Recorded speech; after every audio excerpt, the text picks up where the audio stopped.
How, Medakiepi. Welcome to Hóčhoka, here at the center of St. Joseph's Indian Schools campus. I'm your host today, Scott Wooster, and with me I've got two very, very special young ladies with me, and I'm going to let them do their own introductions. So why don't you start, please? Crystal Machiapi, and I'm from the Yankton Sioux tribe. Crystal from the Yankton Sioux tribe. Medakiepi, Margaret and Michiapi, Rosebud, and Ponca, and the Umaha, and the Yankton Sioux tribe. Okay. And before we went on air, you guys, you had mentioned you've got 4 tribal affiliations, which I think is pretty interesting. And obviously something to be very proud of in having those 4 tribal affiliations. So I'm glad you mentioned all of that, and I know you're proud of your tribe as well, too, Crystal. The reason that I'm having you two kids on today is because we're about to have your graduation ceremony here in 2 days.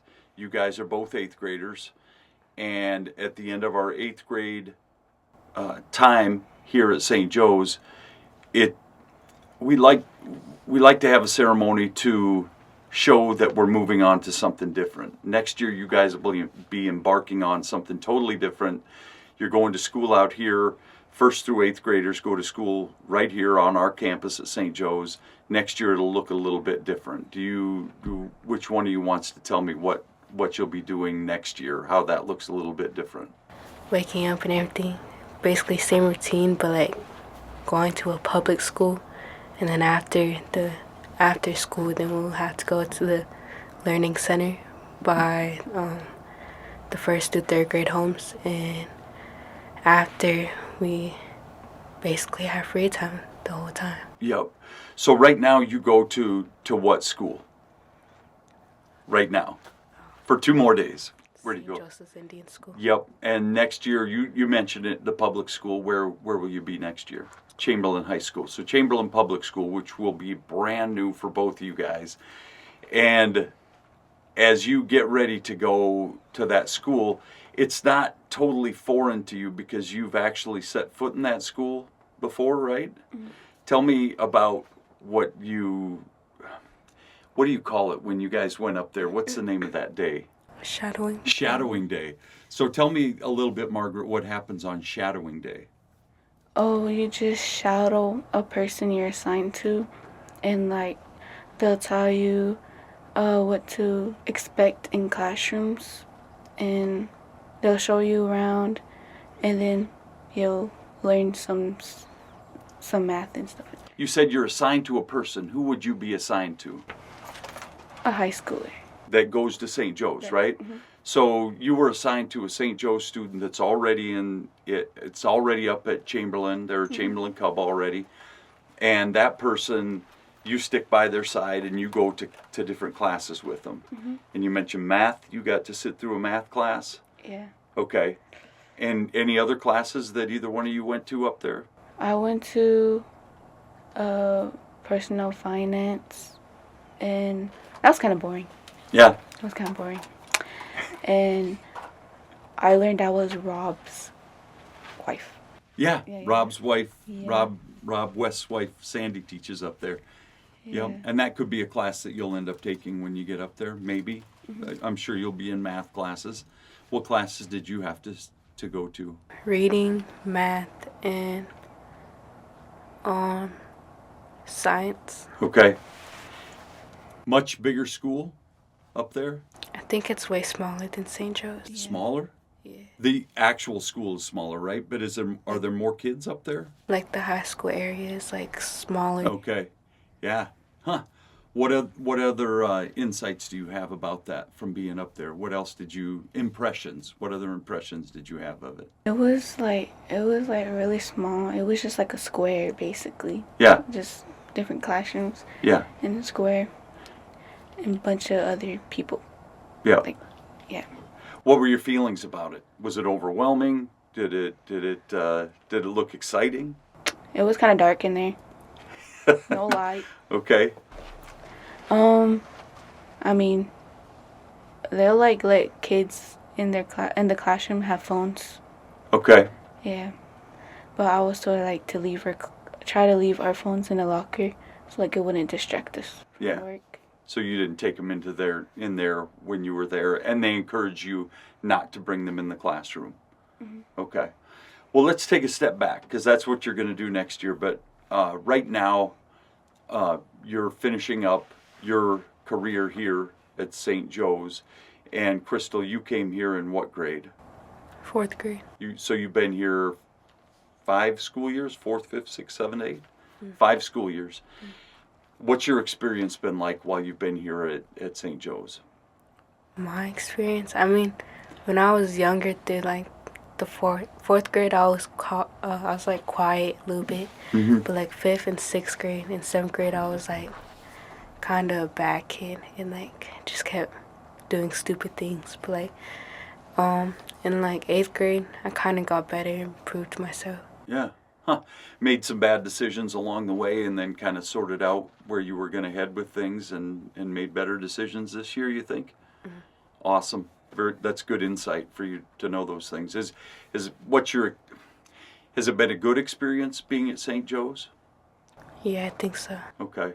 Tell me some positives of that, how it's impacted you in a good way being here. I learned how to actually have confidence in myself and actually put myself out there in sports and everything, and talk to more people that I didn't know I would talk to, and the good and bad of people I should stay away. That's a great answer. So you've learned a lot while you've been here.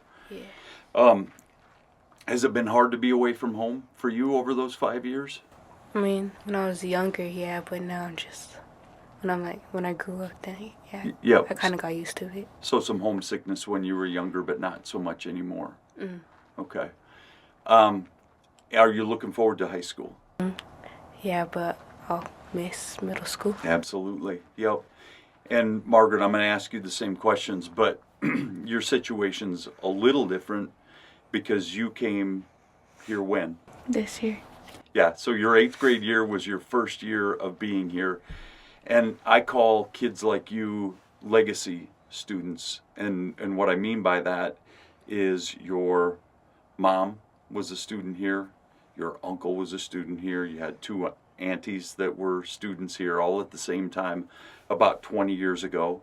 And I did work with all those guys. And so now that you're here, those guys all had the opportunity to come to school here together, and you came with a bunch of siblings too, right? So beginning of the school year, you walked in on maybe the first day of school. I still remember that day you walked in. How many of you guys are there that came here? It was my brother Josiah, my other little brother Wesley, and my little sister Kaylee. Okay, so 4 of you. And when you walked in to the school that day, I always think about this. It's hard no matter what, being a brand new kid in a brand new school that you've never been to. But in a residential school like this, you're a brand new kid in a classroom, but you're also a brand new kid in a home. And so you've got to make adjustments all over the place. And as an 8th grader, you're adjusting to a home where all the girls already know each other, right? They probably have gone to school with each other as long as Crystal's gone with some of those kids that she goes to school with. Are you guys in the same home? No. Okay, so you're next door, but you're not in the same homes. What was that like walking in as an 8th grader and being here for the first time? Well, for me, I wasn't really scared. It was just like disappointing because once I got inside, then they told us that we had to go to school, like right away. And I was like, oh. And you were hoping there was a little bit of you could slide into it, just kind of have a day to rest and get to know people, because most of the kids did. They came the day before, and you were just accepted then. So so a lot of folks had a day or two to chill a little bit. Okay, so you're disappointed. Yeah. And then what?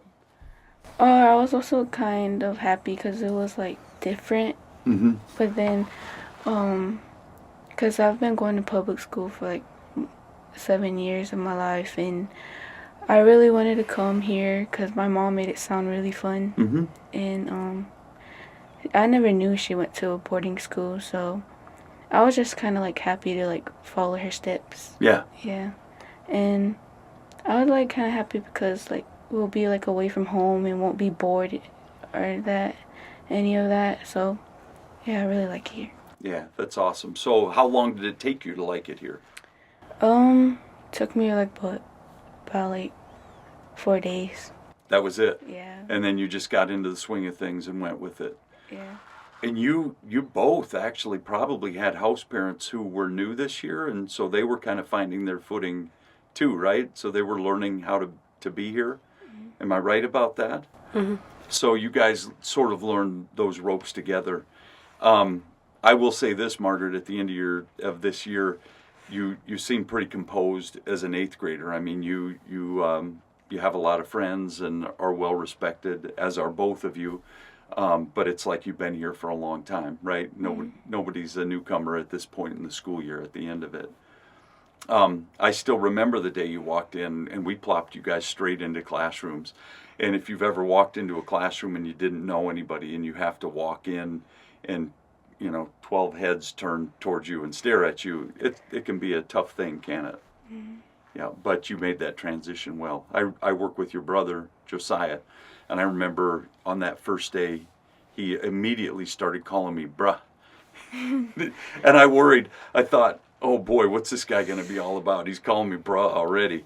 And he has been nothing but a great kid to work with. So, yeah, you're not buying it, huh? Nah, he's a good kid.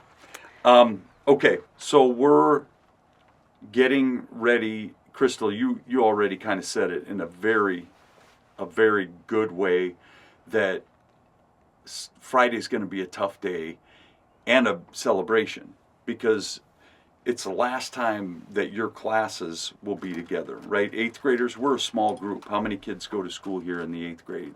16. There's 16 graduates this year. You 16 do everything together. You go from class to class to class together. You go back to the homes together. You go to activities together. You travel together. You know each other. You do everything. And Friday is the culmination of that. All of a sudden you walk across the altar. In fact, over here in the church where we are, we're in the back in the sacristy, but you'll walk across that altar. You'll walk out at the end, probably go eat food with your parents over there. And then the 16 of you are never together in the same way again. And I always look at that, and it does bring some sadness in that there are going to be some changes. But there's also a pretty bright horizon for you guys. There's something out there in the future that's going to be good. Can you just give me an idea what your feelings are going into this graduation? After you both like it here, right? You've both expressed that this is a good place for you to be, and you both have made the decision to go into the high school program here, along with your parents. What's it feel like? I would say 7th grade just changed everyone. Like, nobody would like ever talk to each other the same way as 6th grade was. But like, I don't know, 6th grade year was like kind of fun, not really, but like also like the changes that went through everyone, and like, I don't know, just like everybody stopped talking to each other and like start hating on each other, really. But then until we like kind of got matured and like we stopped talking about everyone, and then like stopped like, I don't know, we just stopped talking to everyone. Like, we did talk to everyone, but like just like the same gender as we are and everything. Mm-hmm. We wouldn't talk to the boys, or the boys wouldn't talk to us and everything. But I think it'll still be the same, because I don't know, we don't talk to the boys don't talk to us, and we're just in our separate groups. Yep, and a lot of the kids that you're with, a lot of the girls that you're friends with are going to be going to the high school along with you, right? Mm-hmm. In fact, I think most of you are going into the high school, so some of those things will stay the same, but your class makeups will look a lot different. You'll be going to a public school with a lot of different kids up there. How does that feel for you? this ending and getting ready for a beginning? I'm kind of like, I feel proud of myself for like sticking through hard times and like just keep going and trying to make my family proud and trying to finish high school, and kind of sad that I'm leaving my elementary years and my middle school years and just experiencing high school. I was told it was gonna like go by fast, so then I'm scared about me graduating. Yeah. And then there's no more school. Right. And the advice that you'll get from everybody, past students, adults, everybody is going to tell you, jump in, do things, get involved, put yourself out there, because it is going to go fast, and you might as well get involved in things and take some brave and bold steps to be who you are. And I heard both of you say that today. Crystal, you said, you know, when I was in 7th and 8th grade, I started to put myself out there more and found out that was okay, and got a little more comfortable. Jump into that when you're freshmen up there and get comfortable with things and find out who you are.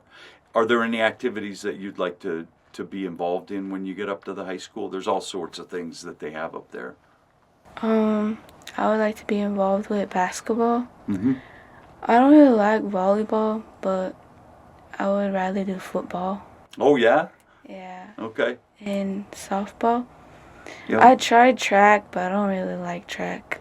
Yep. But I would also like to be in the Native American club. Yep. Yeah, and just help out with that. Okay. And Crystal? I'd rather be in basketball, volleyball, and maybe cheer, and possibly track and field. Yeah. And yeah, the Native American club. Yep. We have, St. Joe's has a good representation of kids in that Native American club. And we're always looking to get more kids involved with more activities up there, because it's fun, helps the time pass quickly, and the relationships you make are so important. We're out of time, okay? So we're going to have to cut off here. But I just want to say to both of you, thanks for being on the show today, first of all. But thanks for being you too, because I know you guys. I see you in the hallways. I've got to know both of you guys really well. Over time, both of you have great personalities, and we have a lot of fun together when I see you. And we're proud of you here at St. Joe's as you graduate on Friday. All of the staff here are incredibly proud of who you guys have become, and we're looking forward to seeing what your futures look like. And I think it was you, Margaret, that talked about how you want to make your family proud. And Friday graduation is such a big time to have families come in here and be a part of what we do, and we all together get to take pride in who you've become and what you're going to do in life. So know that people are proud of you, and keep doing what you need to do to make yourselves proud and to take those steps towards a bright future, okay? Thank you so much. And to our audience here at Hóčhoka, we thank you for joining us here today to talk about Native American education, and specifically about our 8th grade graduation and these two special girls here. Join us wherever you get your podcasts on the internet. And until next time, we're going to do this together. Stay centered.